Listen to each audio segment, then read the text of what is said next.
Butterfly. কতদিন পর এই নামে ডাকলো জহফিল। শেষ শুনেছে যেদিন ইনানের চোখ বন্ধ হয়ে এসেছিল, যেদিন ভেবেছিল জহফিলকে আরও চোখের দেখা দেখবে না সে। ঠিক কতদিন পর প্রিয় ডাকটা জহফিলের ঠোঁট থেকে বেরিয়ে আসলো। ইনান নিজেকে সামলাতে পারে না, হু হু করে কেঁদে ওঠে, পিছনে ঘুরে জহফিলের ঘাড় জড়িয়ে ধরে, কান্নারত গলায় বলে, মিস করেছি অনেক জেফিল। আপনার বলা বাটারফ্লাই ডাকটা অনেক মিস করেছি আমি। ভোরের আলো তখনও ফোটেনি, চারদিক ছেয়ে আছে হালকা কুয়াশায়। এই অসময়ে জানালার ধারে বসে হলদে রঙা পাখিটি একাধারে সুর মিলিয়ে ডাকছে। মিষ্টি সুরের গান কানে যেতেই ইনানের ঘুম হালকা হয়ে যায়। আড়মোড়া ভেঙ্গে দুহাত সরিয়ে দেয়, হাই তুলে উঠে বসে। ঘুম ঘুম চোখেই হাতড়ে হাতড়ে জহফিলকে জাগানোর জন্য হাত বাড়ায় সে।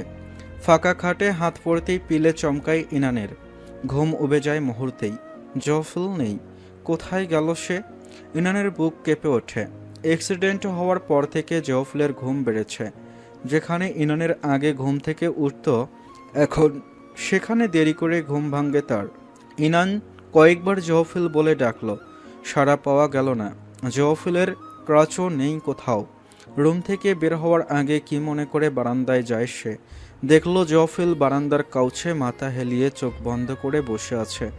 সাদা শার্টের বোতাম সবগুলো খোলা, বলিষ্ঠ শরীর চোখে লাগার মতো। বুকের ওপর পড়ে আছে ছোট্ট ক্যানভাস, পাশে রং তুলি। এ যেন ফিকশনাল কোনো ক্যারেক্টার। ইনানের আগমন জহফিল যেন চোখ বন্ধ করেই টের পায়। চোখ খুলে মাথা কাত করে ইনানের দিকে চায় শান্ত নয়নে। এক মুহূর্তের জন্য হৃদস্পন্দন থমকে যায় ইনানের। এই যে ইনানের উপস্থিতি চোখ বন্ধ করেও টের পাওয়া, এ যেন সেই আগের জহফিল। ইনান ঢোক গিলে তড়িৎ পায়ে জহফিলের কাছে এসে বলল, এতবার ডাকলাম আপনাকে, সাড়া দিয়া গেল না। জবাব এলো না অপর পক্ষ থেকে, বরং সে এক দৃষ্টে চেয়ে রইল ইনানের দিকে। তার চোখে মুগ্ধতা। ধীর গলায় বলল, তোমাকে খুব প্রিটি লাগছে বাটারফ্লাই। অপ্রত্যাশিত প্রশংসায় ইনান অপ্রস্তুত হয়ে গেল। লজ্জাও পেল সে। বারান্দার গ্লাসে নিজেকে চেয়ে দেখল। তার চুল এলোমেলো, পরনের নাইটির হাতা ঠিক নেই, তাও জহফিলের চোখে সব সময়ের জন্য সুন্দর। ভালো লাগলো এই ভেবে যে জহফিল আগের মতো স্বাভাবিক হচ্ছে ধীরে ধীরে। ইনান গিয়ে জহফিলের পাশে বসল। জহফিলের শার্টের বোতাম লাগিয়ে দিতে দিতে বলল, সত্যি করে বলুন তো জেফিল, আমাকে কি সবসময় সুন্দর লাগে, নাকি মন জোগানোর জন্য বলেন? বুকে থাকা ইনানের হাত শক্ত করে চেপে ধরল জহফিল। গভীর চোখে চেয়ে ইনানের হাতে ঠোঁট ছোঁয়ালো। এই মৃদুমন্দ শীতের বাতাসেও ইনান তার শরীরে বয়ে চলা উষ্ণতা টের পেল। জহফিল ইনানের হাতে ঠোঁট রেখেই বলল, তুমি আমার কাছে সবসময় সুন্দর বাটারফ্লাই। তুমি যে আমরে থাকো, যে অবস্থাতেই থাকো না কেন, তোমার চোখে তোমাকে স্বর্গীয় পরীর মতো লাগে। একটু থেমে জহফিল ইনানের গালে হাত রাখে, মহাবিষ্টের ন্যায় গাঢ় স্বরে বলল, you are like a dream that became reality. Even the universe pales to your beauty.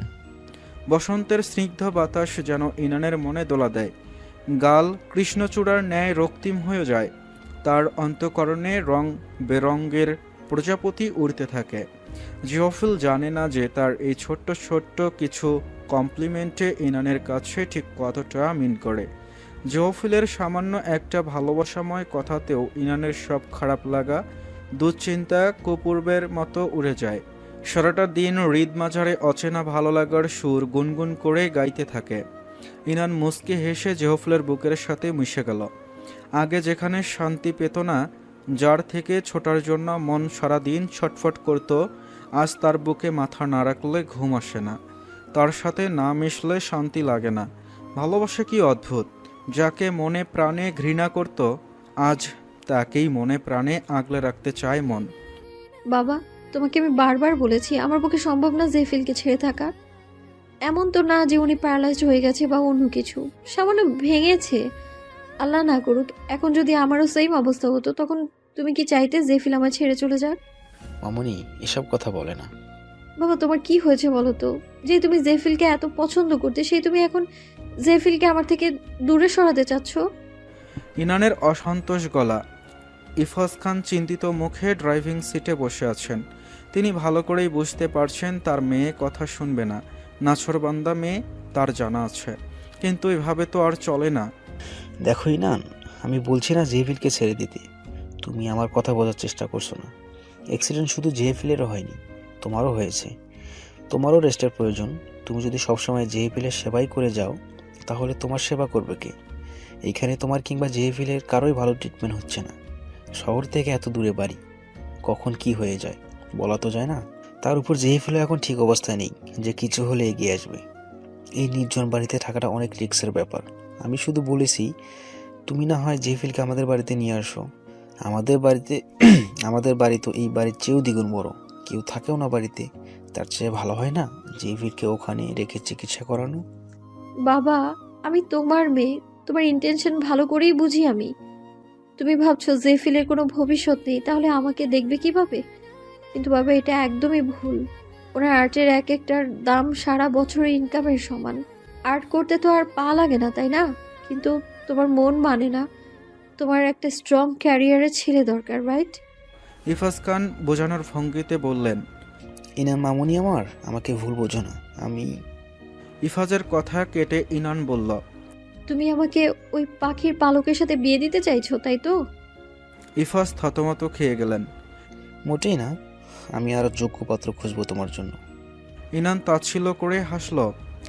এই না বললে আমি তোমাকে ভুল বুঝলাম, কিন্তু এখন তো সত্যিটা বলেই দিলে যে তুমি আমাকে জেফিল থেকে দূরে সরাতে চাও। ইফাজ খানের মুখ বন্ধ হয়ে গেল। ধরা পড়ে যাওয়া চোরের মতো ইতি উতি করতে লাগলো। অনেক হয়েছে বাবা, তুমি এবার যেতে পারো, রাত হয়ে এসেছে।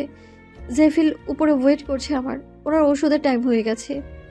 তুমিও ওষুধ ঠিক মতো নিচ্ছ তো মা? স্নেহের গলায় বলল ইফাজ। নিচ্ছি। এই বলে ইনান গাড়ি থেকে বের হয়ে আসলো।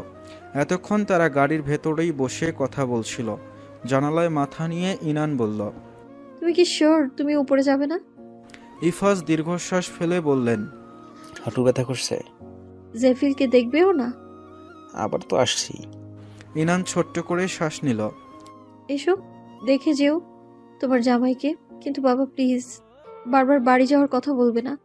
জেফিল এসবে আনকমফোর্টেবল ফিল করে। কোথাও এতদিন থেকে চিকিৎসা নেওয়া, তাও যদি হয় শ্বশুর বাড়ি, এইসব ওনার পছন্দ না। ইফাজ খান মাথা নাড়ালেন শুধু। তারপর ইনানকে বিদায় জানিয়ে গাড়ি স্টার্ট দিলেন। ইনান খোলা আকাশের দিকে তাকিয়ে রইল কিছুক্ষণ। জীবনটা কখন কোন দিকে মোড় নেয় কেউই বলতে পারে না। ঠান্ডা বাতাস গায়ে কাঁপন ধরালে হাত দুটো দিয়ে নিজেকে আলিঙ্গন করে নেয়। বাড়ির গেটে ঢুকতে নিলেই হঠাৎ চোখ দেয় বারান্দার দিকে। বারান্দার পর্দা উড়ছে, মনে হচ্ছে কেউ একজন মাত্র ভেতরে গেল। জহফুল কি তবে তার জন্য অপেক্ষা করছিল? ইনান রাতের রান্না করে জহফুলের কাছে যায়। জহফুল চাদর গায়ে ল্যাপটপে কিছু একটা করছিল। ইনানের বাবা যাওয়ার পর থেকে জহফুল কোনো রিয়্যাক্ট করেনি। এমনকি ইনানের বাবা কি জিজ্ঞেস করেছে বা কিছুই জানতে চায়নি সে। এখন যদি আগের সাইকো জহফুল হতো তাহলে হাজারটা প্রশ্ন করে ভাসিয়ে দিত। ইনানকে একা নিচে যেতে দিত কিনা তাও সন্দেহ। ইনান গিয়ে তার পাশে বসে হঠাৎ করে জড়িয়ে ধরে। জহফুলকে চোখে চশমা দেওয়ায় প্রফেসরের মতো লাগছে, মারাত্মক সুদর্শন। জহফুলের গালে নাক ঘষে আহ্লাদী সুরে ইনান ডাকল। জেফিল। জহফুলের হাত থমকে গেছে ল্যাপটপের ওপর। ইনানের উষ্ণ শ্বাস তার গলায় আশ্রে পড়ছে। ইনানের চুলের স্নিগ্ধ ঘ্রাণ তার নাকে সুরসুরি দিচ্ছে। হঠাৎ করে ইনানকে জড়িয়ে ধরল জহফুল, শক্ত করে কিন্তু পরম যত্নে, যেন ইনানকে বুকের ভেতর ঢুকিয়ে ফেলবে। গালে গলায় হালকা চুমুতে ভরিয়ে দিতে লাগলো ইনানকে। ইনান আদুরে বিড়ালের মতো জহফুলের আদর নিতে লাগলো। তার গলা জড়িয়ে ইনান গভীর গলায় বলল। আমি আপনাকে ছেড়ে কখনো যাব না, পরিস্থিতি যাই হোক না কেন। আপনার পাশে আমি সব সময় থাকবো জেফিল। জহফুল ইনানের চুলে বিলি কাটতে আরম্ভ করলো। ইনান জহফুলের বুকের মাঝে ডুবে গিয়ে ফিসফিস করে বলল। আপনাকে ভালোবাসি জেফিল, খুব খুব খুব ভালোবাসি। মাঝরাতে ইনানের ঘুম ভাঙে। জহফুলের ঔষধের কারণে সে এখন গভীর ঘুমে আচ্ছন্ন। ইনান কফি বানিয়ে জহফুলের মাথার কাছে এসে বসে। বারান্দার পর্দা বাতাসে উড়ে বেড়াচ্ছে, চাঁদের আলোয় চকচক করছে চারদিক। ঠিক সেই মুহূর্তে ইনানের একটা জিনিস নজরে পড়ল। রুমের লাইট বন্ধ করে সে বারান্দার দরজার পিছনে এসে উকি দিল। তার নজর তাদের বাড়ির সাথে পুকুরের পাশের দোতলা ঘরটায়। এই ঘরটা 2 মাসেই কমপ্লিট হয়ে গেছে। তাদের বারান্দার মুখোমুখি ওই বাড়ির বারান্দা। ইনান ধারণা করেছিল বাড়িতে কেউ হয়তো, কেননা বাড়ি হওয়া অবধি রুমে কখনো লাইট জ্বলতে দেখেনি। কিন্তু এখন একটা অস্বাভাবিক ঘটনা চোখে পড়ল তাদের মুখোমুখি সেই বারান্দায় চাঁদের আলোয় কারো ছায়ামূর্তি দেখা যাচ্ছে, লম্বা চওড়া এক অবয়ব। ইনান চোখ ছোট ছোট করে দেখার চেষ্টা করল। গোটি গোটি পায়ে বারান্দায় এসে দাঁড়ালো সে। তার বারান্দায় অন্ধকার। ইনান বারান্দায় এসে দাঁড়ানো মাত্রই ওই ছায়ামূর্তিটিও ইনানের দিকে ঘুরল এবং জ্যোৎস্না আলোকিত আলোয় তাদের দুচোখ মিলিত হলো। যদিও কিছুই তেমন দেখা যাচ্ছিল না, কিন্তু ইনানের কেন যেন মনে হলো ওই পাশের অবয়বটিকে সে চেনে, আর সেই অবয়বটিও তাকে চেনে। অসময়ে বৃষ্টি নামাটা ইনান সব সময় পছন্দ করলেও আজকে ভালো লাগছে না। খুব দরকারে শহরে যাওয়া প্রয়োজন ছিল, কিন্তু অনাকাঙ্ক্ষিত বৃষ্টি তাকে আটকে দিল। শীত প্রায় শেষ হবে ভাব, হয়তো শীতের শেষটা জানান দিতেই বর্ষার আগমন। ইনান হতাশ শ্বাস ফেলে রুমের দিকে পা বাড়ায়। কারেন্ট নেই। বিকেল হলেও ঢালা বৃষ্টির কারণে মনে হয় এখন মাঝরাত। মোম হাতে রুম থেকে দেখল জহফিল অন্ধকারে টুলে বসে হাতে কিছু একটা নিয়ে গভীর মনোযোগে কিছু একটা লিখছে। ইনান এগিয়ে যায় কাছে। জহফিলের ঘাড় অবধি সিল্কি চুলগুলো বাহির থেকে আসা হিমশীতল বাতাসে কপালে এলোমেলো হয়ে ছড়িয়ে আছে। ঠোঁট হালকা চেপে মনোযোগী চাহনিতে হাতের দিকে তাকিয়ে আছে। বিজলি চমকানো আলোয় দেখার চেষ্টা করছে কিছু একটা। ইনানের মন চাইল সারা জীবন যদি জহফিলকে এভাবে তাকিয়ে দেখা যেত। জহফিলের অতুলনীয় সৌন্দর্য এত মন করা যে ইনানের মাঝে মাঝে ভয় হয় জহফিলকে বাইরে নিয়ে যেতে। যদিও সে জানে জহফিল তাকে ছাড়া কখনো দ্বিতীয় নারীর দিকে চোখ তুলে চাইবে না, কিন্তু অন্যান্য নারী তো ঠিকই তাকে তাকাবে। নিজের এমন অচিন্তনীয় ভাবনায় নিজেই চমকালো ইনান। সে কবে থেকে জহফিলের মতো এত পজিটিভ হওয়া শুরু করেছে, এত জেলাস হলো কবে থেকে? সে তো দেখেছে এখন জহফিলের ফিমেল ভার্সন হওয়া শুরু করে দিয়েছে। ইনান মাথা থেকে ঝেড়ে ফেলার চেষ্টা করলো তার এই আজগুবি ভাবনা। মোম হাতে জহফিলের কাছে গিয়ে হালকা কেশে দৃষ্টি আকর্ষণের চেষ্টা করলো। হাত থেকে দৃষ্টি সরিয়ে পাশে দাঁড়ানো ইনানের দিকে তাকালো জহফিল। ইনানকে দেখে স্নিগ্ধ হাসলো জহফিল। বিনিময়ে হাসি প্রদান করে ইনান বলল, কি করছেন?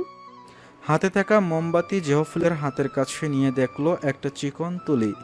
ইনান ভুরু কুঁচকে বলল, স্পেশাল কিছু আছে নাকি তুলিতে? অভিশাপ। শীতল গলায় বলল জহফিল, তুলির দিকে নজর নিবদ্ধ। বুঝলাম না। দীর্ঘ সময় নিয়ে শ্বাস টেনে শটান হয়ে বসলো জহফিল। চোখের চশমাটা টেবিলের ওপর রেখে এক হাতে ইনানের কোমর জড়িয়ে তার বুকে মাথা রাখল। কম্পিত ইনান জহফিলের চুলগুলো এলোমেলো করে দিতে দিতে বলল, মনে আছে বাটারফ্লাই? থামলো জহফিল।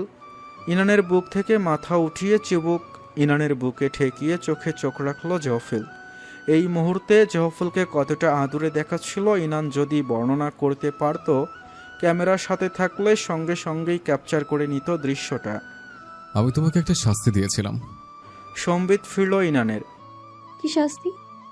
রক্ত দিয়ে আমার নাম লিখতে বাধ্য করেছিলাম তোমাকে। ইনানের মনে পড়ল সেই নিকৃষ্ট দিনের কথা। গা কেঁপে উঠল তার। শুকনো ঢোক গিলে বলল, এখন এসব কথা কেন? বাদ দিন না। জহফিল ইনানের বুকে মুখ ঘুষল। I'm so sorry butterfly, really sorry. আমার এসব করা উচিত হয়নি। প্লিজ মাফ করে দাও শোনো, প্লিজ পাখি। জহফিলের কথা শ্রবণ মাত্র হতভম্ব হয়ে যায় ইনান। জহফিল যে এসবের জন্য সরি বলবে সে কল্পনাতেও আনেনি। সত্যি সে কখনো জহফিলের থেকে সরি আশা করেনি। জহফিল সরি না বললে সে বুঝতেও পারত না যে মনের এক কোণে ঠিকই চলছিল জহফিল যাতে অনুতপ্ত হয়। বিয়ের আগে নিজের ভবিষ্যৎ পার্টনারকে নিয়ে যেসব আশা করত তা যেন এই মুহূর্তে জহফিলই পূরণ করছে। তার কল্পপুরুষের মতো হয়ে উঠছে জহফিল ধীরে ধীরে। পরিতৃপ্ত মনে ইনান জহফিলের কপালে ছোট্ট করে চুমু খেল। আপনি যে অনুতপ্ত তাতেই আমি খুশি জেফিল, এতবার সরি বলতে হবে না। জহফিল হাতের তুলিটাকে দুমড়ে মুচড়ে চুরমার করে দিল। এই তুলি দিয়ে সে বাটারফ্লাইকে কষ্ট দিয়েছিল। বৃষ্টির তোড়ে ইনানের ঠিক ওই নজরে আসলো ওই পাশের বাড়ির বারান্দা থেকে তাকিয়ে থাকা সেই অবয়বটাকে। ইনান বাঁকা চোখে চেয়ে রইল সেদিকে। তার মুখাবয়ব কঠোর। ওই পাশের মানুষটির কোনো হেলদোল দেখা দিল না তাতে। সে অদ্ভুত চোখে ইনানের দিকে চেয়ে রইল। কেমন যেন সেই অদ্ভুত দৃষ্টি। চাহনিটা ইনানের ভালো লাগলো না। গা ছমছম করে উঠল তার। সে দ্রুত বারান্দা আর রুমের মাঝের পর্দাটা টেনে দিল। এতে অপরপক্ষ অপমান বোধ করলে করুকগে। রাত ৮টা। জয়ফুলকে রেখে ইনান নিচে এসে অপেক্ষা করছিল তার বাবার জন্য। গেটের কাছে ছাতা হাতে দাঁড়িয়ে আছে সে। বাবার চলে আসার কথা এক্ষুনি। ছাতার মাথাটা ফ্লোরের সাথে ঠকঠক করে আওয়াজ তুলে দেওয়ালের সাথে হেলান দিয়ে দাঁড়িয়ে আছে ইনান, হাতে ফ্ল্যাশ লাইট। তার বাবার সপ্তাহে কমপক্ষে ৩-৪ দিন এসে দেখা করে তার সাথে। কখনো তার পছন্দের খাবার নিয়ে আসে, কখনো সাথে পরিচিত এক ডাক্তার আঙ্কেলকে নিয়ে এসে চেক আপ করায়। ইনানের বাবা কোনো কমতি রাখতে চান না তার মেয়ের জীবনে। বৃষ্টির ছাট এসে লাগছে ইনানের গায়ে। শীত লাগছে অনেক। জ্যাকেট টেনে আরও ভালো করে পরে নিল। আকাশ পাতাল এক করে দেওয়ার মতো ঝড় বইছে। ইনান দোয়া করছে বাবা যাতে এই ঝড়ে না আসে। রাস্তাঘাট ভালো না, কখন কি হয়। ইনানের ভাবনাকে প্রমাণ করে দিয়ে তার সেলফোন বেজে উঠল ক্রিং ক্রিং শব্দে। সরি আম্মু, আজকে আসতে পারছি না, মন খারাপ করিও না কেমন। সমস্যা নেই বাবা, এই ঝড়ে আসার দরকার নেই, অবস্থা ভালো না। বাবার সাথে কথা বলে ইনান ভেতরে যাওয়ার জন্য উদ্যত হলো। ঠিক সেই সময়ে পুরুষালী গম্ভীর কণ্ঠের আওয়াজ শুনতে পায় সে। কেমন আছো ইনান? তড়িৎ পেছনে ফিরে সে। এই নির্জন জায়গায় যে সে আর জয়ফুল ছাড়াও যে অন্য কেউ থাকে তাই বুঝতে অসুবিধা হলো না কেসে। মোবাইলের ফ্ল্যাশ সরাসরি ছাতা মাথায় ধরে থাকা ব্যক্তির দিকে তাক করল। লোকটি হাত দিয়ে চোখ আড়াল করে নিল। আচানক আলো চোখে লাগায়। তার পরনে কালো রঙের গলা ঢাকা লং কোট, চুলগুলো হালকা ভেজা, গালে সেই টোলপোড়া হাসি। ইনান মোবাইলটা সাইডে সরিয়ে নিয়ে বলল, কি চাই? চিনেছ আমাকে? না চেনার কিছু নেই মিস্টার তাজবীর। বাহ, নামটাও মনে আছে দেখছি। তা কেমন আছো? আপনি আমার ফ্রেন্ড, আপনাকে আমি ভালো করে চিনি। ইনানের দায়সারা কণ্ঠ। সরি। যা বলছি তার উত্তর দিন। ওয়েল, না চিনো না। তাহলে কোন সাহসে আপনি আমাকে তুমি করে বলছেন? তাজবীর হাসল। বৃষ্টির তোড় বাড়ছে। সে কয়েক পা এগিয়ে এসে বলল, প্রথম আসলাম, ভেতরে আসার জন্য বলবে না? এভাবে গেস্টকে বাইরে দাঁড় করিয়ে রাখছো বৃষ্টি দিয়ে, এই তোমার ম্যানার? কপট বিরক্তি সুরে বলল তাজবীর, যেন তাকে দাঁড় করিয়ে ইনান অনেক বড় অভদ্রতামি করেছে। ইনান গেটের কাছে হাত পা ছড়িয়ে দাঁড়ালো এবার, যেন সে তাজবীরকে ভেতরে না ঢোকানোর পণ নিয়েছে। তাজবীর উচ্চ শব্দে হেসে ফেলল ইনানের কাণ্ড দেখে। বৃষ্টির পানিতে আশ্রে আশ্রে পা ফেলে ইনানের কাঁধে কাঁধ দিয়ে ধাক্কা দিয়ে ভেতরে ঢুকে গেল তাজবীর। তার এহেন দুঃসাহসিকতায় ইনানের মুখ হাঁ হয়ে গেল। উফ, ভিজে গেলাম। ভেতরে ঢুকে চা খাওয়ার কথা বলবে না? আশ্চর্য মানুষ আপনি। I know. বুক ফুলিয়ে বলল তাজবীর। কি চাই সেটা বলেন। উপরে যাই বলো। তাজবীর সিঁড়িতে পা দেওয়া মাত্রই ইনান তার শার্ট টেনে আগের জায়গায় নিয়ে আসলো। প্রবলেমটা কি আপনার? এত সেদে সেদে কথা বলতে আসার মানেটা কি? আমার প্রবলেম এই যে। কথায় বিরতি দিয়ে হঠাৎ বলল, আমার প্রবলেমটা পরে বলছি, আগে বলো তোমার মাথায় কি স্ক্রু ঢিলা? তার কণ্ঠে কৌতুক। কি? তাজবীরের কথার আগামাথা বোধগম্য হলো না ইনানের। রাগ বেড়ে যাচ্ছে তার। ওকে, বাদ দাও। তোমার মানসিক সমস্যা জানা আমার জন্য 1 সেকেন্ডের ব্যাপার। তোমারটা বাদ দেই, আমার প্রবলেমটা বলি। বলে সিরিয়াস ভঙ্গিতে ইনানের চোখের দিকে তাকালো সে। প্রবলেমটা হচ্ছে যে ফিলের সাথে তোমাকে দেখতে পারছি না আমি। আজব, দেখতে বলেছে কি আপনাকে? চোখ বন্ধ করে থাকেন তাহলেই তো হয়। পারবো না, সিরিয়াসলি ইনান। তোমাকে একটা কথা বলি, জেফ ফিল ভালো ছেলে নয়। ওর মাথায় না কোনো প্রবলেম আছে। I guess serious mental problem. ওর থেকে যত দূরে থাকবে ততই তোমার জন্য মঙ্গল। আপনার সাথে জেফিলের কি শত্রুতা? তাজবীর জবাব দেয়, কি সূত্রতা আবার? আমি ভালো মানুষ ভাই, কারোর সাথে সাপে নেউলের সম্পর্ক নেই আমার। নইলে জেফিলের সম্পর্কে বাজে কথা কেন বলছেন? হতাশ শ্বাস ফেলে বাইরে তাকায় তাজবীর। ঝুমঝুম শব্দে ধরনের বুকে বৃষ্টি আশ্রে পড়ছে। ইনানদের দোতলার বাসা অন্ধকার, কারেন্ট চলে গেছে। ক্ষণে ক্ষণে বিজলি চমকানোর আলোতে রাস্তার ধারের জঙ্গলগুলোকে দানবের বাসস্থানের মতো দেখায়। দেখলেই গা ছমছম করে, যেন এখনই ভয়ানক আকৃতির বিদঘুটে দানব এসে খুব লেখাবে। এরকম একটা ভয়ানক জায়গায় জহফিল একা কিভাবে থাকতো? ভয় লাগতো না? আশেপাশে কোনো পাড়া প্রতিবেশীও নেই। মরে পড়ে থাকলেও তো কেউ জানবে না। এখন এই মেয়েটাও কিভাবে পারে থাকতে? এদের কি একটুও ভয় ডর নেই? লিসেন ইনান, তোমার লাইফে ইন্টারফেয়ার করার কোনো ইচ্ছে আমার ছিল না, আর নেইও। কিন্তু পরিস্থিতি এমন যে আমার না চাইতেও তোমার উপর পাহারাদারি করতে হচ্ছে। পাহারাদারি? কিছুটা বিস্মিত হলেও কণ্ঠে প্রকাশ করলো না ইনান। তা জেফিল কি আপনাকে আমার পাহারাদার হিসেবে নিয়োগ দিয়েছে নাকি? আশ্চর্য, তুমি কিভাবে জানলে? অবাক হওয়ার ভান ধরল তাজবীর। মুখ চেপে হাসতেছে সে। ইনান চোখ উল্টিয়ে বলল, ওহ ওয়েট, জেফিল কেন দিবে? আপনারা কেউ কাউকে তো দেখতেই পারেন না, তাহলে আপনি কার কথায় আমার উপর নজর রাখছেন? হাত বুকের কাছে নিয়ে ভাঁজ করে বলল সে। রহস্য নিয়ে হাসল তাজবীর। ইনানের কাছে এক পা এগিয়ে আসে। পিছু হটে ইনান। তার এখানে দাঁড়াতে ইচ্ছা করছে না আর। এমনিতেই গতকাল এই ছেলের চাহনি তার ভালো লাগেনি, তার উপর এখন অদ্ভুত ধরনের কথা। তাজবীর হাঁটুতে হাত রেখে ইনানের মুখ বরাবর ঝুঁকল। মেয়েটা এত ছোট।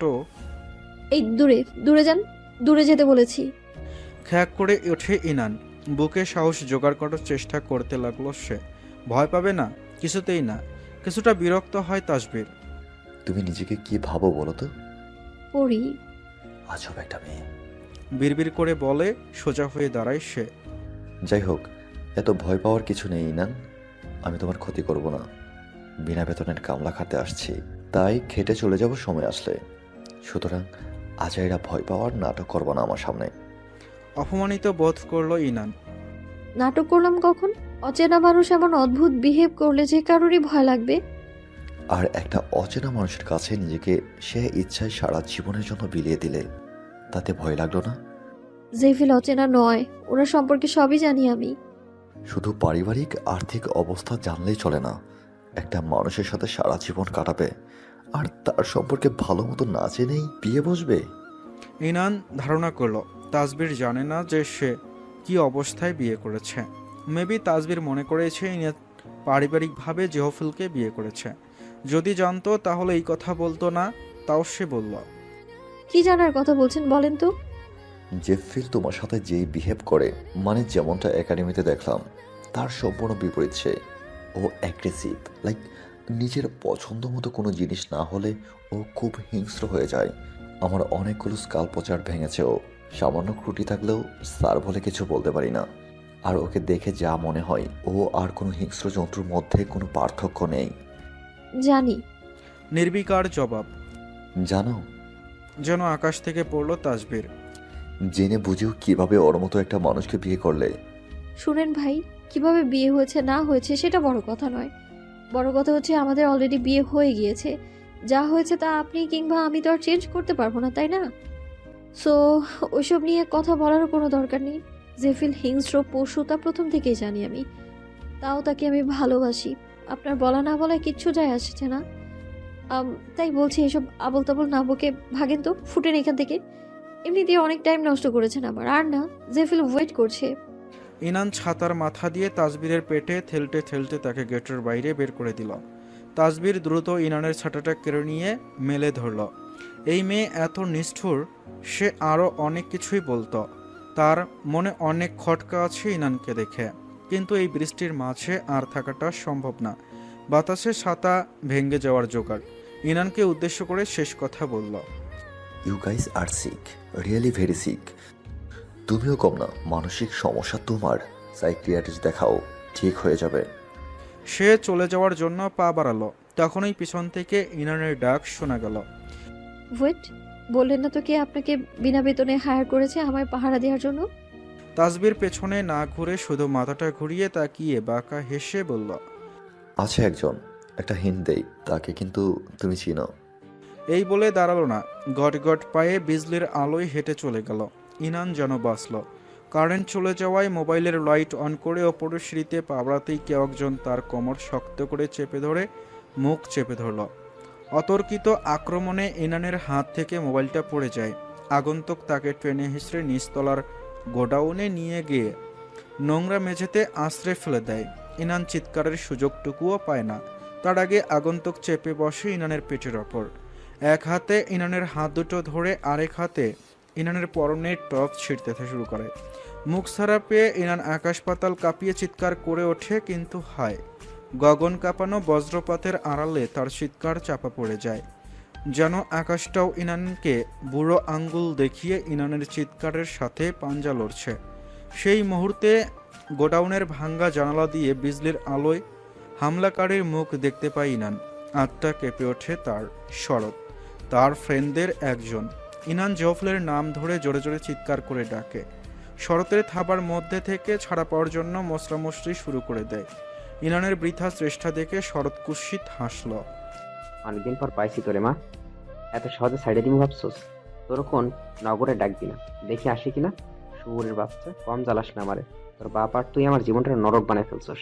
আজকে সব সত্যুর মুখ এমন অবস্থা করবো, তোর অবস্থা দেখে তোর বাপ ফাঁসি দিব, মিলাই নিস। শরতের চোখ চকচক করছে, জিভ দিয়ে এমন আওয়াজ করছে যেন কোনো সুস্বাদু খাবার তার সামনে। ভয়ে ইনানের চেহারার রং সরে গেল। চিৎকার চেঁচামেচি করলে কেউ তো আসবেই না, বরং তার শক্তি লস হবে। শরতের লালসার শিকার থেকে বাঁচতে শেষবারের মতো বলল, শরৎ ভাই আমার, প্লিজ মাফ করে দে আমায়, তোর পায়ে পড়ি দোস্ত, প্লিজ কিছু করিস না। ইনান আকুতি মিনতি করে বলল। শরৎ অট্টহাস্যে ফেটে পড়ল, যেন ইনান কোনো মজার জোকস বলছে। ওরে শালি, এখন বিপদে পড়ে তোর ভাইয়ের দোষ হয়ে গেল। ইনানের গাল চেপে ধরে দুই আঙ্গুলে। কিন্তু এখন তো আমি ভাইয়ের মতো কোনো কাজ করতাম না ইনান সোনা, এখন করব তোমার হাজবেন্ডের মতো কাজ। ইনানের গালে হাত বুলিয়ে বলল। গা যেন ঘিন ঘিন করে উঠল ইনানের। শরৎ ইনানের হাত থেকে সরিয়ে তার শার্ট খুলে ফেলল।